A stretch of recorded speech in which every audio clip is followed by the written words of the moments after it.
Good morning, class 4. Today I am going to explain chapter 10, safety rules and first aid. Look at the picture. What do you see here? क्या आप picture में देखिए, आप क्या देख रहे हैं यहाँ पर? This is an accident. यहाँ पर क्या हो रहा है इस पिक्चर में आपको दिखाई दे रहा है ना, जैसे कि एक एक्सीडेंट हो रहा है. ठीक, accidents happen all of a sudden. Accident कब होता है? एकदम से अचानक ही हो जाता है. They happen if you are careless. कब होता है एक्सीडेंट? जबकि हम केयरलेस होते हैं. या और if you are in hurry, जबकि हम जल्दी में होते हैं. Accidents can be avoided if you follow the safety rules. Accidents को हम अवॉइड कर सकते हैं. कैसे? By follow the safety rules. और कुछ सेफ्टी रूल्स को फॉलो करके हम एक्सीडेंट को दूर कर सकते हैं. Here are some common sayings in English. यानी कि कुछ कॉमन सेइंग्स है इंग्लिश में, विच में also help you in avoiding accident, जो कि एक्सीडेंट को दूर करने में आपकी हेल्प करेंगे. It is better to be safe than sorry if you follow the safety rules. जब आप सेफ्टी रूल्स को फॉलो करते हैं, यदि आप, you will have no reason to feel sorry. तो आपको सॉरी कहने के लिए कोई भी रीजन नहीं होगा. Number 2, look before you leap. Think carefully before you do hasty things to avoid accidents. यानी कि hasty जो accidents को दूर करने के लिए think carefully, हमें सावधानी से सोचना चाहिए और ध्यान से रोड पर चलना चाहिए. Number 3, more haste less speed. The more you try to hurry, the more time you may take because you may make mistakes. यानी कि जल्दी में क्या होता है, मोस्टली गलतियां हो जाती हैं, इसलिए ज्यादा जल्दी में नहीं रहना चाहिए हमें. Better late than never. यानी कि हमें लेट होना अच्छा है, कि हमें कोई नुकसान पहुंचे उससे अच्छा लेट होना है. Speed thrills but kills. Safety at home. यानी कि हमें घर में कौन से सेफ्टी रूल्स फॉलो करने चाहिए. Accidents have are mostly caused by falls, burns, electric shocks और poisoning. So to avoid them. यानी कि जो एक्सीडेंट्स होते हैं मोस्टली कैसे होते हैं, उनका रीजन क्या होता है? बाय फॉल्स, हम चलते चलते गिर जाते हैं. या बर्न, कभी कभी क्या होता है कि हम जल जाते हैं अचानक से. इलेक्ट्रिक शॉक्स, क्या होता है? इलेक्ट्रिक शॉक्स लग जाते हैं, बिजली से करंट लग सकता है. और पॉइजनिंग, यानी कि पॉइजन फैल जाता है. सो टू अवॉइड देम, इसलिए हमें उनको अवॉइड करना चाहिए. डू नॉट रश अप और डाउन द स्टेयर्स. यानी कि हमें तेजी से स्टेयर्स से नहीं चलना चाहिए, ना ही चढ़ना चाहिए, ना ही उतरना चाहिए. Keep your floor clean and dry. यानी कि जो फ्लोर होता है, फर्श होता है, उसको क्लीन रखना चाहिए और सूखा रखना चाहिए. Put your toys and bags in their proper places. जो टॉयज होते हैं और बैग्स होते हैं, हम अपना सामान प्रॉपर प्लेस पे रखना चाहिए, सही जगह पर रखना चाहिए. Put your toys and bags in proper places. यानी कि अपने बैग्स को और टॉयज को हमें सही जगह पर रखना चाहिए. Do not go near a stove. हमें स्टोव के पास नहीं जाना चाहिए. ठीक है, गैस स्टोव के पास नहीं जाना चाहिए जलते हुए. Turn it of when the stove is not in use. यानी कि हमें गैस स्टोव को बंद कर देना चाहिए जबकि हम उसको यूज नहीं करते हैं. And lock the gas cylinder. और साथ के साथ क्या करना चाहिए? गैस सिलेंडर को लॉक कर देना चाहिए. Do not wear synthetic clothes in the kitchen. हमें किचन में सिंथेटिक क्लोथ्स नहीं पहनने चाहिए. Because synthetic clothes catch fire. क्योंकि सिंथेटिक क्लोथ्स जो होते हैं वो आग को जल्दी पकड़ लेते हैं. Now handle all the electrical equipments with great care. जो इलेक्ट्रिकल इक्विपमेंट्स होते हैं, बिजली से चलने वाले जो उपकरण होते हैं, उनको हमें बहुत ध्यान से यूज करना चाहिए. Example, toaster, iron, heater, cooler, table lamp etcetera. ठीक. Do not touch any wire और स्विच विद वेट हैंड्स. हमें जितने भी वायर्स होते हैं या स्विचेस होते हैं, उनको हमें गीले हाथ से नहीं टच करना चाहिए. एंड मेक श्योर, और ये ध्यान रखना चाहिए, that all the electrical appliances are in order and there is no leakage in any wire. यानी कि जितने भी इलेक्ट्रिक वायर्स, इलेक्ट्रिक अप्लायंसेज हैं, उन सबके वायर सही होने चाहिए और उनमें कोई कट नहीं लगाना चाहिए, कोई लीकेज नहीं होना चाहिए, नहीं तो क्या हो सकता है, शॉक लग सकता है। In case you get shock और यू सी अ स्पार्क, क्या होता है, अगर वायर खराब होगा तो उससे हमें शॉक लग सकता है या स्पार्किंग हो सकती है। उसमें turn off the main switch to avoid the current flow. Current flow से बचने के लिए हमें क्या करना चाहिए, एकदम से मेन स्विच को बंद कर देना चाहिए।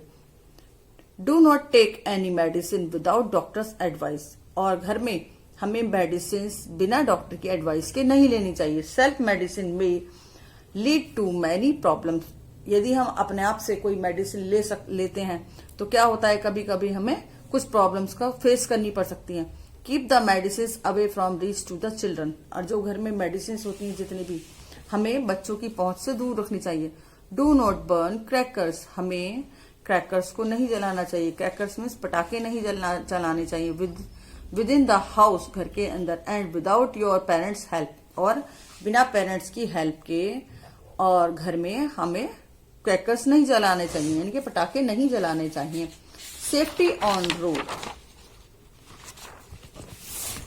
Road accidents are very common, जितने भी रोड एक्सीडेंट्स होते हैं बहुत कॉमन होते हैं, specially on the busy roads of towns. क्या होता है, मोस्टली एक्सीडेंट्स क्या होते हैं, रोड्स पर होते हैं या शहरों में होते हैं। Every day many people are killed, daily बहुत सारे लोग रोड पर मारे जाते हैं। And many more are injured, और बहुत सारों को चोट लग जाती है serious, because they do not follow the safety rules of the road. क्योंकि क्या होता है, किस वजह से लगती है उनको चोट, क्योंकि वो जो हमारे सेफ्टी रूल्स होते हैं उनको रोड पर फॉलो नहीं करते हैं।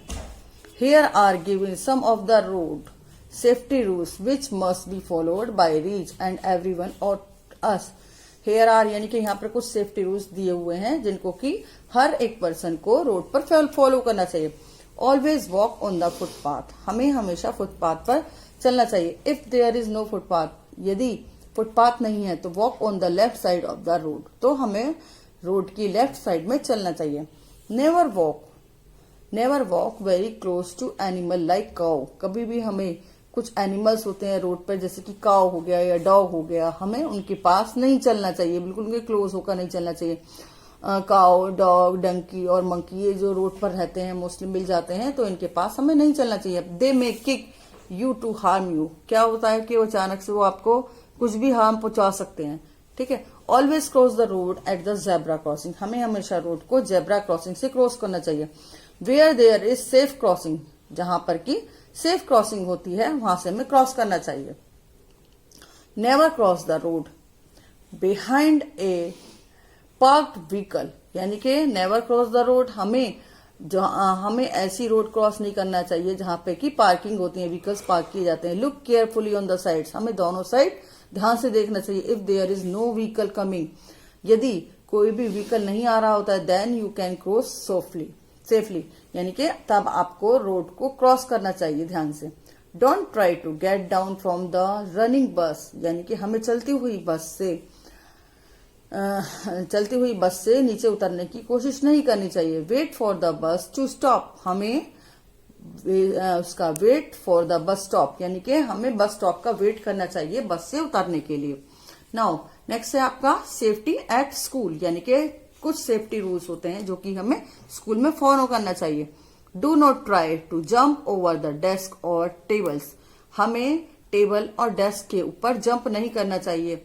Use sharpener to sharpen your pencils, और अपनी पेंसिल्स को शार्प करने के लिए हमें हमेशा क्या यूज करना चाहिए, शार्पनर्स यूज करना चाहिए। नॉट ब्लेड और नाइफ, और ब्लेड और नाइफ को यूज नहीं करना चाहिए पेंसिल शार्प करने के लिए।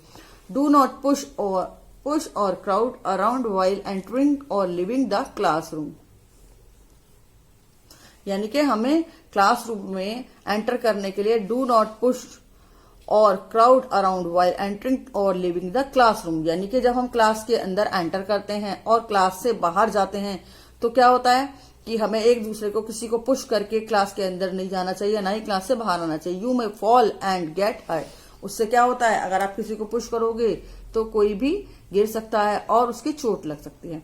If you are swing gently, यदि आप स्विंगिंग, झूला झूल रहे हैं, स्विंग जेंटली, बहुत आराम से झूला झूलिए, and get down only after it stops completely, और आप उससे जब उतरिए जबकि ये पूरी तरह से रुक जाए। And do not play rough games, आपको जो रफ गेम्स होते हैं वो नहीं खेलना चाहिए। रफ गेम्स में जैसे कि boxing, you may get hurt, तो क्या हो सकता है उससे, यदि आप ये खेलोगे तो आपके चोट लग सकती है, ठीक है, आप हर्ट हो सकते हो। Never shout if someone's year, यानी कि क्या होता है, कभी कभी आप शैतानी करते हैं ना स्कूल में, तो स्कूल में किसी के ईयर के पास जाके शाउट नहीं करना चाहिए, जोर से चिल्लाना नहीं चाहिए, ठीक है। Next, safety while swimming. जब हम स्विमिंग करते हैं तो हमें किन सेफ्टी रूल्स का ध्यान रखना चाहिए। Never go alone for a swim, हमें कभी भी जब हम स्विम करने जाते हैं तो क्या होता है, अकेले नहीं जाना चाहिए, ठीक है। नेवर गो अलोन यानी कि कभी भी अकेला नहीं जाना चाहिए स्विम करने के लिए। गो विद योर एल्डर्स, यानी कि हमें अपने से बड़ों के साथ में हमें जाना चाहिए स्विमिंग करने के लिए। हु नो स्विमिंग, जो स्विमिंग को जानते हैं हमें उनके साथ ही जाना चाहिए स्विमिंग करने के लिए। You should not swim immediately after you meals, आपको खाना खाने के तुरंत बाद क्या करते हैं, तुरंत बाद स्विम करने के लिए नहीं जाना चाहिए, ठीक है, खाना खाने के बाद। You should not swim immediately after you meals, यानी कि जब आप खाना खा लेते हैं, खाना खाने के तुरंत बाद आपको स्विमिंग करने के लिए नहीं जाना चाहिए। Always swim in a clean pool, और जो हम स्विमिंग करते हैं हमें बिल्कुल क्लीन पूल में, साफ पूल के अंदर करना चाहिए। Never go for swimming in deep pool, हमें never go for swimming, swimming करने के लिए किसी गहरे पूल के अंदर नहीं जाना चाहिए। इट मे बी रिस्की, क्या होता है, ये रिस्की हो सकता है, रिस्की मीन्स खतरनाक, जो कि हमारे लिए बहुत ज्यादा प्रॉब्लम क्रिएट कर सकता है। Do not push anyone into water for fun, यानी कि हमें किसी को कभी भी पुश नहीं करना चाहिए पानी के अंदर। क्यों? क्योंकि जो है ऐसा हो सकता है अदरवाइज वो पानी में गिर सकता है और उसको चोट लग सकती है। अपने खेल के लिए, एंजॉय के लिए पानी के अंदर पुश नहीं करना चाहिए। And what is first add, और फर्स्ट एड क्या होती है? First aid is skill treatment of an injury और सडन इलनेस, यानी कि फर्स्ट एड एक तरह का ट्रीटमेंट होता है कि ऑफ एनी इंजरी, जो कि अचानक से कभी कोई चोट लग सकती है। अचानक से जब कोई चोट लग जाती है तो उसका जो हम ट्रीटमेंट करते हैं उसको क्या बोलते हैं, उसको बोलते हैं फर्स्ट एड। या फिर क्या होता है, और sudden illness of individual using materials, यानी कि अचानक से जो भी कोई बीमार हो जाता है और जो हमारे पास मटेरियल होता है हम उसे ट्रीटमेंट करते हैं, वही फर्स्ट एड होता है। Illness of the individual using materials available to him और her at the time before proper medical treatment is giving, यानी कि अगर किसी को एकदम से चोट लग सकती है, यदि कोई बीमार हो जाता है, ठीक है, उस टाइम क्या होता है, जो भी आपके पास मटेरियल होता है घर पर जो अवेलेबल होता है, हम उसी से ही किसी भी पर्सन का जब हम ट्रीटमेंट करते हैं, उस ट्रीटमेंट को क्या बोलते हैं, उस ट्रीटमेंट को बोलते हैं first aid.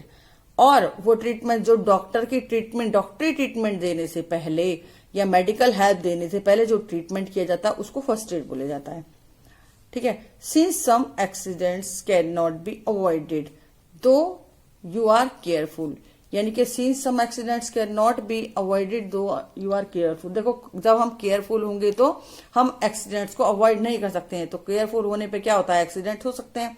You must know what to do when someone gets hurt और इंजर्ड, आपको पता होना चाहिए, आपको जानना चाहिए कि जब किसी को अचानक से चोट लग जाती है, कोई इंजर्ड हो जाता है, तो हमें क्या करना चाहिए। Why is first aid important, और फर्स्ट एड क्यों जरूरी होती है? टू सेव लाइफ, किस लिए जरूरी होती है? लाइफ को सेव करने के लिए जरूरी होती है। To prevent the condition from worsening, यानी कि to prevent the condition from worsening, यानी कि बहुत ज्यादा पेनफुल कंडीशन होने से बचने के लिए हमें फर्स्ट एड का पता होना चाहिए, ठीक है। फर्स्ट एड जरूरी है। To speed up the recovery, यानी कि किसी चीज को जल्दी रिकवर करने के लिए फर्स्ट एड जरूरी होती है। You must have a first aid box eight home, यानी कि आपके पास घर पे एक फर्स्ट एड बॉक्स होना चाहिए। एट स्कूल एक घर में होना चाहिए। ऑल्सो इन योर कार और स्कूल बस, आपकी कार में और एक स्कूल बस में फर्स्ट एड बॉक्स जरूर होना चाहिए। The first aid box must contain the following, यानी कि फर्स्ट एड बॉक्स के अंदर क्या क्या चीज होनी चाहिए। फर्स्ट एड बॉक्स के अंदर जो है क्या क्या होना चाहिए। फर्स्ट एड बॉक्स में होना चाहिए रोल ऑफ कॉटन, कॉटन का रोल, और roll of cotton bandage, cotton bandage का रोल, डेटॉल और any antiseptic lotion, any antiseptic cream to be applied on the injured area, a bottle of methylated spirit, spirit होना चाहिए उसके अंदर, a pair of scissor. Okay children, thanks, have a nice day.